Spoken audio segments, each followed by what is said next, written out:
Hello friends, welcome back. आज की इस वीडियो में हम बात करने वाले हैं इंग्लिश सब्जेक्ट के बारे में। इंग्लिश सब्जेक्ट की सीरीज़ इसलिए स्टार्ट कर रहा हूँ गाइस, क्योंकि अपना जो एफकेट का पेपर आ रहा है, ठीक है, तो जो बच्चे भी एफकेट का एग्ज़ाम देने वाले हैं, ठीक है, क्योंकि एग्ज़ाम एफकेट का जो फॉर्म है वो निकल चुका है। लास्ट डेट 30 दिसंबर है। तो जिन्होंने भी फॉर्म नहीं भरा है वो भर दीजिएगा। और जो भी एफकेट की प्रिपरेशन कर रहे हैं और उनको इंग्लिश की कहीं ना कहीं रिक्वायरमेंट रहेगी, इंग्लिश कहाँ से पढ़े जाए, क्योंकि बहुत सारे चैनल्स जो यूट्यूब पर हैं वो इंग्लिश पढ़ा रहे हैं। लेकिन बात हम करेंगे जब बेसिक से, तो ऐसे बहुत सारे हिंदी मीडियम बच्चे भी हैं जिन्होंने अपनी ग्रेजुएशन है, जिन्होंने अपनी स्कूल लाइफ है जो कि हिंदी में पढ़ाई करी हुई है, और उनको इंग्लिश उतनी स्ट्रांग नहीं है, ठीक है, और उनको अपनी इंग्लिश बेटर करनी है, एग्ज़ाम क्रैक करना है। ठीक है, हम बोल नहीं पाते हैं, हम लिख नहीं पाते हैं, हम समझ नहीं पाते हैं, लेकिन हमें कहीं ना कहीं एग्ज़ाम क्रैक करने के लिए इंग्लिश पर काम करना पड़ेगा। और हमें एटलीस्ट ग्रामर, वोकेबलरी, इन सब चीज़ों को रटना पड़े। देखो, बेसिकली मैं कहूँगा कि रटना नहीं होना चाहिए, ठीक है। आज आप रट लोगे, एग्ज़ाम क्रैक कर लोगे, लेकिन इन फ्यूचर आप ऑफिसर बनते हो, आप कोई बड़ी पोस्ट पर जाते हो, तो आपको कहीं ना कहीं इंग्लिश फेस करनी पड़ेगी।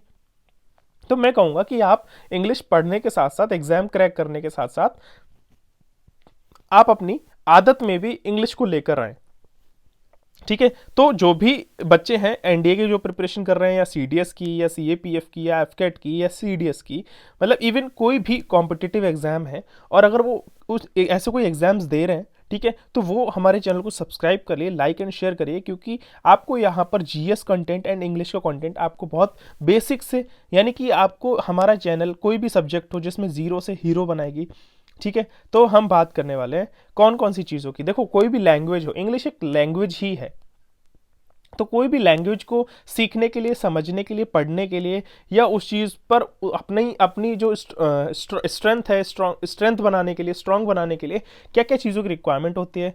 सबसे पहले हम बात करते हैं रीडिंग की, कि हमें ऐसे, देखो, हिंदी मीडियम बच्चे हो, इंग्लिश मीडियम बच्चे हो, हर बच्चा कभी ना कभी, कहीं ना कहीं ऐसा होता होगा कि कोई भी ऐसा वर्ड आ जाता है, कोई भी ऐसा सेंटेंस आ जाता है, कोई भी ऐसा ऐसा मतलब कुछ भी ऐसा वर्ड आपको देखने को मिलता है जो हम प्रोनाउंसिएशन नहीं कर पाते हैं, मतलब हम बोल नहीं पाते, हम उसको ढंग से नहीं कर पाते प्रोनाउंस, ठीक है। तो हमें एक रीडिंग हैबिट बनानी होगी। रीडिंग हैबिट के लिए हमें क्या करना पड़ेगा, हमें कोई भी इंग्लिश न्यूज़पेपर, ऐसा नहीं सिर्फ द हिंदू, देखो बेसिकली द हिंदू हर एक कॉम्पिटिटिव एग्जाम का जो स्टूडेंट होता है, हर एक एस्पिरेंट होता है जो कि पढ़ता है, और वो मदद करता है जीके, जीएस और इंग्लिश को क्वालिफाई करने में। लेकिन अगर आप द हिंदू भी नहीं पढ़ते, तो आप कोई भी इंग्लिश न्यूज़पेपर या कोई मैगजीन, कोई भी न्यूज़ आप इंग्लिश में पढ़ने की आदत डालो। अगर आपको कोई वर्ड वहाँ पर मिलता है, आप उसका हिंदी मीनिंग ढूंढो, ठीक है। तो आप सबसे पहले पढ़ने की एक हैबिट डालो, जिसमें हम कोई भी वर्ड को सही से एनालाइज कर सके, समझ सके।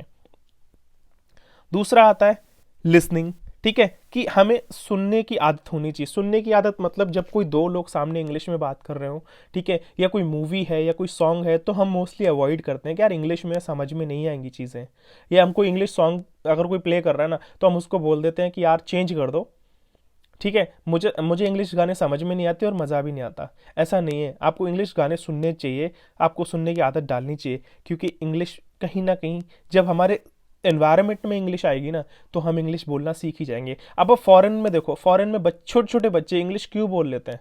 क्यों? क्योंकि वहाँ के उनके एनवायरनमेंट में, उनकी सराउंडिंग में, उनके मदर, फादर, रिलेटिव्स, नेबर, हर कोई इंग्लिश में बात करता है, इसलिए वो कहीं ना कहीं इंग्लिश सीख जाते हैं। तो हमें अपने सराउंडिंग में इंग्लिश को क्रिएट करना पड़ेगा हर एक मोमेंट में, चाहे वो गाना हो, खाना हो, पीना हो, उठना बैठना हो, हमें इंग्लिश सीखनी है। हमें अपना कॉन्फिडेंस बिल्डअप करना है, क्योंकि हम सोसाइटी की, अगर इंग्लिश वाली सोसाइटी में हम जब जैसे एंट्री करते हैं, वहाँ हमें, हमारा जो कॉन्फिडेंस है वो डाउन हो जाता है। क्यों? क्योंकि हमें इंग्लिश नहीं आती। और मोस्टली लड़के लड़कियों में बात करूं, तो कई ऐसे लड़के होते हैं जो कि अगर लड़की उनसे इंग्लिश में बात कर दे तो वो घबरा जाते हैं। तो इंग्लिश होनी चाहिए। इंग्लिश कोई ऐसी बुरी बात नहीं है कि हम इंडियंस हैं, हम इंग्लिश नहीं सीख सकते, हम इंडियंस हैं, हमें हिंदी पे प्राउड होना चाहिए। नो डाउट, आप हिंदी पे प्राउड करो, आप हिंदी में बात करो, लेकिन इंग्लिश बहुत ज़्यादा मैटर करती है, ठीक है। थर्ड पॉइंट आता है राइटिंग। अभी कोई एग्जाम क्रैक करने के लिए ना, बेसिकली अगर आईएएस का एग्जाम जो भी बच्चा दे रहा है, तो आपको इंग्लिश राइटिंग आनी चाहिए। मतलब राइटिंग की जो स्किल्स है, राइटिंग स्किल्स है ना, वो 110% आपको अपने अंदर डेवलप करनी पड़ेगी, क्योंकि उसमें एक अच्छे अमाउंट में सब्जेक्टिव पेपर्स होते हैं। जो मेंस के पेपर होते हैं वो सारे सब्जेक्टिव होते हैं। तो आपको इंग्लिश में चीज़ें लिखने को आनी चाहिए, आपको ऐसे राइटिंग मिलेगी, आपको आर्ग्यूमेंट्स, प्रिसाइज, ठीक है, कितने सारे आर्टिकल्स, बहुत सारी चीज़ें होती हैं जो कि लिखने में सब्जेक्टिव होता है। राइटिंग में हम सेंटेंस नहीं बना पाते, सेंटेंस बनाते हैं तो ग्रामर उसमें सारी गलत होती है। जिस लेवल पे जो हमारी कॉपीज़ चेक करेगा, जो इन्विजिलेटर होगा, ठीक है, तो उस जिस लेवल की इंग्लिश उसको चाहिए हम वैसी इंग्लिश नहीं लिख पाते, ना ही अपनी बातों को लिख कर भी समझा सकते हैं। तो हमें लिखने की अपनी आदत को डेवलप करना पड़ेगा। नेक्स्ट आता है स्पीकिंग। अब बात करते हैं, अगर हमने रिटन एग्जाम्स क्वालिफाई कर लिए तो अब बात आती है इंटरव्यू की, पर्सनैलिटी टेस्ट की। ठीक है, अब पर्सनैलिटी टेस्ट हो चाहे इंटरव्यू हो, हमें इंग्लिश फेस करनी पड़ेगी। हमें इंटरव्यूअर से सामने इंग्लिश में डिस्कशन करना पड़ेगा। जीडी हो, ठीक है, कहीं पर भी हर एक स्टेज ऑफ लाइफ में आपको इंग्लिश में डिस्कस, अगर आपको अपना एक अच्छा इंप्रेशन डालना है आपको इंग्लिश बोलनी भी आनी चाहिए। ठीक है, तो अपना स्पीकिंग हो गया। नेक्स्ट पॉइंट आता है अपना कि थिंकिंग, कि हमें हर एक थॉट को, हमारे अंदर आए हर एक थॉट को इंग्लिश में ही सोचने में स्टार्ट करना पड़ेगा। ऐसा नहीं है कि हमने हिंदी में सोचा फिर उसको इंग्लिश में कन्वर्ट किया फिर बोला, नहीं, हमें हमारे अंदर जो दिमाग में सेंटेंस है ना वो ही इंग्लिश में ऑटोमेटिकली जनरेट होना चाहिए। तो हमें इन सारी चीज़ों को अपने अंदर डेवलप करना है। ठीक है, एग्ज़ाम के साथ साथ हमें इतनी सारी चीज़ों को अपने अंदर लाना है। और वो कैसे लाएंगे?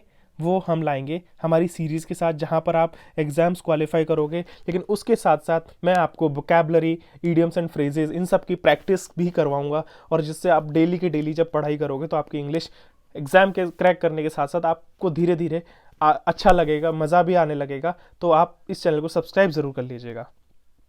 ठीक है, अब बेसिकली मैंने कुछ जो प्रॉब्लम्स हैं, इवन जो मेरे साथ भी हमेशा ये प्रॉब्लम्स रही हैं, ऐसा नहीं है कि मैं बहुत परफेक्ट हूँ इंग्लिश में, लेकिन मैं आपके लिए इतनी मदद कर सकता हूँ कि आपको जो ग्रामर की रिक्वायर्ड होती है, ठीक है, तो वो आप जो एग्ज़ाम क्रैक करने के लिए वो मैं आपको डेफिनेटली मदद करूँगा, जिससे आपका एग्ज़ाम क्वालिफाई हो जाए। तो कौन कौन सी प्रॉब्लम्स होती हैं स्टूडेंट्स के साथ वो देखो, कि मैं समझ लेता हूँ, I understand English but I can't speak. मतलब अगर मैं इंग्लिश समझ सकता हूँ कि तुम मुझे बोल रहे हो इंग्लिश, वो मैं समझ सकता हूँ, लेकिन मैं बोल नहीं सकता। सबसे इसके बोल नहीं सकता, इसके पीछे का रीज़न ये होता है कि मेरे को शर्म आएगी, लोग जज करेंगे, लोग मेरी गलत इंग्लिश पे हंसेंगे, इसलिए मैं बोलता नहीं हूँ और बोल नहीं सकता। ठीक है, दूसरा आता है कि मैं बोल तो लेता हूँ इंग्लिश में, लिख लेता हूँ, मतलब सॉरी बोल लेता हूँ, समझ लेता हूँ, लेकिन इंग्लिश में सेंटेंस नहीं बना पाता हूँ कॉपी पर। जब बात आती है कि मेरे को कोई आर्टिकल लिखने को दे दे, मेरे को कोई ऐसे लिखने को वो दे दे, क्योंकि बोलने वाली जो इंग्लिश और लिखने वाली इंग्लिश में बहुत ज़्यादा फ़र्क होता है। लिखने वाली इंग्लिश में आपको ग्रामर का बहुत ध्यान रखना पड़ता है, बट बोलने वाली इंग्लिश में आपको कहीं ना कहीं, अगर आप फ्लुएंसली आप अगर बोलते चले जा रहे हो ना, तो कोई नोटिस नहीं करता, और कहीं ना कहीं हम सही बोल लेते हैं। तो बोल नहीं पाते हैं, लिख नहीं पाते, समझ लेते हैं, या फिर लिख नहीं पाते हैं, बोल लेते हैं। ठीक है, तो बहुत सारी चीज़ें होती हैं कि तीनों चीज़ें नहीं हो पाती हैं, कि लिखना, बोलना और समझना, ये तीनों चीज़ें हर एक बच्चे के अंदर नहीं होती हैं। ठीक है, फिर आता है कि सेंटेंस हम नहीं बना पाते हैं क्योंकि वहाँ पर ग्रामर गलत हो जाती है। ठीक है, या फिर हम पहले हिंदी में सोचते हैं, फिर हम उसको अपने दिमाग में ट्रांसलेट करते हैं इंग्लिश में, और फिर कोशिश करते हैं कि हाँ अब मैं अभी भी मैं सही बोल पाऊंगा या नहीं बोल पाऊंगा, उस पर भी डाउट करते हैं। और डरते हैं किससे, कि अगर मैं किसी के सामने गलत इंग्लिश बोलता हूँ तो वो मुझे जज करेंगे। और भी बहुत सारी ऐसी प्रॉब्लम्स होती हैं जो स्टूडेंट फेस करता है, और वो अपनी पूरे करियर में फेस करता है, चाहे वो कोई भी अच्छी सोसाइटी में जाता है जहाँ पर अगर इंग्लिश वगैरह के लोग रहते हैं बोलने वाले, ठीक है, या फिर कोई एग्ज़ाम क्रैक करना होता है तो भी उसको प्रॉब्लम फेस करनी पड़ती है। इवन पर्सनालिटी टेस्ट इंटरव्यू में भी उसको प्रॉब्लम फेस करनी पड़ती है। और अगर ये सारी स्टेजेस भी पार कर जाता है तो भी इन फ्यूचर वो डरता रहता है कि यार मेरी इंग्लिश कहीं ना कहीं गलत पकड़ी जाए और लोग मेरे पे हंसे, तो हमेशा रहता है। तो हमें इसको हमेशा स्ट्रॉन्ग करना, और स्ट्रॉन्ग करने के लिए हमें हमारी सराउंडिंग को स्ट्रॉन्ग बनाना होगा, हमें हमारी सराउंडिंग में, एनवायरनमेंट में इंग्लिश को लाना होगा।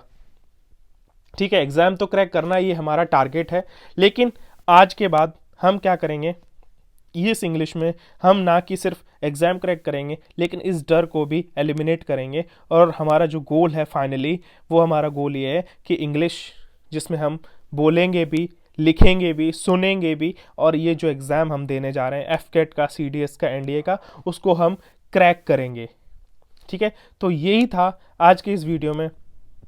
तो इन दी एंड हमारा गोल ये है कि एग्ज़ाम क्रैक करना।